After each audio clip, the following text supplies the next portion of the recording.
ఓం నమ శివాయ శ్రీమాత్రే నమః. మిత్రులకి శ్రేయభిలాషులకి అలాగే నన్ను ఇంతగా ఆదరిస్తున్న యూట్యూబ్ ప్రేక్షకులందరికీ కూడా పేరు పేరు ధన్యవాదాలు. మిత్రులారా, మీ అందరికీ పరాదేవత ఎల్లవెల్లలా మీతో ఉండి మీ మనోవాంఛ నెరవేర్చాలని మనస్ఫూర్తిగా కోరుకుంటున్నాను. రేపు పౌర్ణమి. చాలామంది మిత్రులు గురువుగారు పౌర్ణమి యొక్క శక్తి విశేషంగా మనం ఉపయోగించుకోవాలంటే ఏదైనా ఒక తేలికైన ఉపాయం చెప్పండి అని చాలామంది అడిగారు. ఈరోజు మీకు నేను అత్యంత తేలికైనది అంటే ఈ ఉపాయం చేయటం వల్ల మీకు వ్యక్తిగతంగాను ఆరోగ్యపరంగాను మానసిక పరంగా కూడా విశేషమైన ఫలితం ఉంటుంది.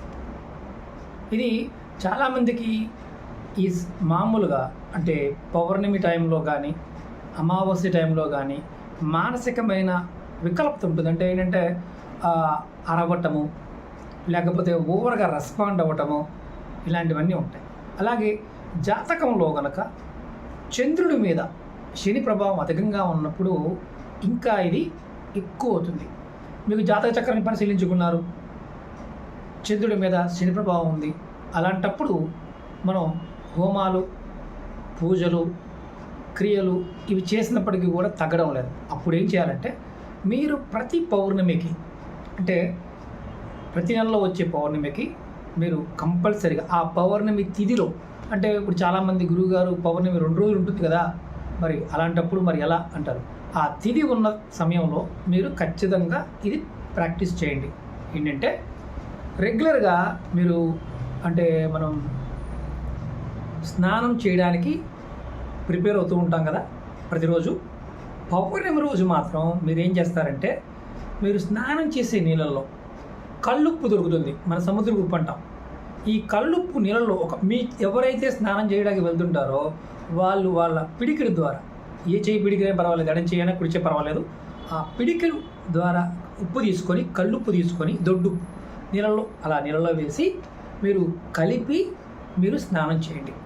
దీనివల్ల ప్రతి పౌర్ణమికి దీనివల్ల ఏమవుతుందంటే మీలో ఉన్న మీ శరీరం మీద ఉన్న నెగటివ్ ఎనర్జీ మొత్తం వెళ్ళిపోతుంది. అంటే నీరు అంటే చంద్రుడు, ఉప్పు లక్ష్మిగా చెప్తాము, శని భగవానుడిగా చెప్తాము. అంటే ఉప్పు తంత్రంలోను, మంత్రంలోను, యజ్ఞంలోను, యాగంలోను వశీకరణ ప్రయోగాలు కూడా వాడతాం. ఈ శరీరం మీద ఉన్న ఏదైతే మన 7 చక్రాల్లో కనుక శక్తి తగ్గినప్పుడు అంటే అది మూసుకుపోయినప్పుడు ఈ శరీరంతో మనం ఏ ప్రయత్నం చేసినా మనసుని ఎక్కువగా ప్రభావితం చేస్తుంది. అంటే అన్ని నెగిటివ్గా ఆలోచిస్తాం, తప్పుగా ఆలోచిస్తాం. ఆ తప్పుగా ఆలోచించి నిర్ణయాలు తప్పు తీసుకుంటాం. అందరు శత్రువులా కనిపిస్తారు. మనం ఏది చేయలేము అన్న ఒక నెగిటివ్ భావంలోకి వెళ్తాం. ఆ భావం కూడా తొలగిపోతుంది. ఇది ఆడవారైనా మగవారైనా చేయవచ్చు. నెలసరి సమయం ఉన్నప్పుడు కూడా చేయవచ్చు. అందుట్లో ఇంకొకటి ఏంటంటే ఏ మతస్థులైనా చేయొచ్చు. అంటే ఈ మతము ఆ మతం అని ఏం లేదు, ఏ మతస్థులైనా ఈ ఉపాయం చేయొచ్చు. అంటే స్నానం చేసే నీళ్ళలో మీ పిడికిడి ఉప్పు వేసుకొని మీరు కలుపుకొని ప్రతి పౌర్ణమికి చేయండి. మీ శరీరం మీద ఉన్న నెగిటివ్ అంతా పోతుంది. మరి ఇది ఒక పౌర్ణమికే చేయాలా అని అనుమానం కూడా ఉంటుంది. మీరు ఓపిక ఉంటే ప్రతిరోజు చేయవచ్చు, అది కూడా ఓపిక ఉంటే. లేదండి అంటే వారానికి ఒకసారి చేయండి. ఇలా చేస్తే మీ ఆరా డెవలప్ అవుతుంది. మీకు నకారాత్మక శక్తి తగ్గిపోయి మీకు పాజిటివ్ ఎనర్జీ పెరుగుతుంది. మీ ఆలోచన అంటే చంద్రబలం పెరుగుతుంది. మీ ఆలోచన బాగా పెరిగి మీరు అనుకున్న పనులన్నీ పూర్తవుతాయి. అలాగే నెక్స్ట్ వీడియోలో కూడా చెప్తాను. మీకు ఈ వీడియో నచ్చినట్లయితే లైక్ చేయండి.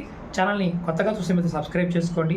10 మంది మిత్రులకు షేర్ చేయండి. ఎందుకంటే పౌర్ణమి సమయంలో చేయాల్సింది కాబట్టి మీరు ఎంతమంది మిత్రులకు షేర్ చేయగలిగితే అంతమందికి ప్రయత్నం ఆ ఫలితాన్ని మీరు ఇవ్వగలిగిన వారు అవుతారు. ఓం నమ శివాయ శ్రీమాత్రే నమః.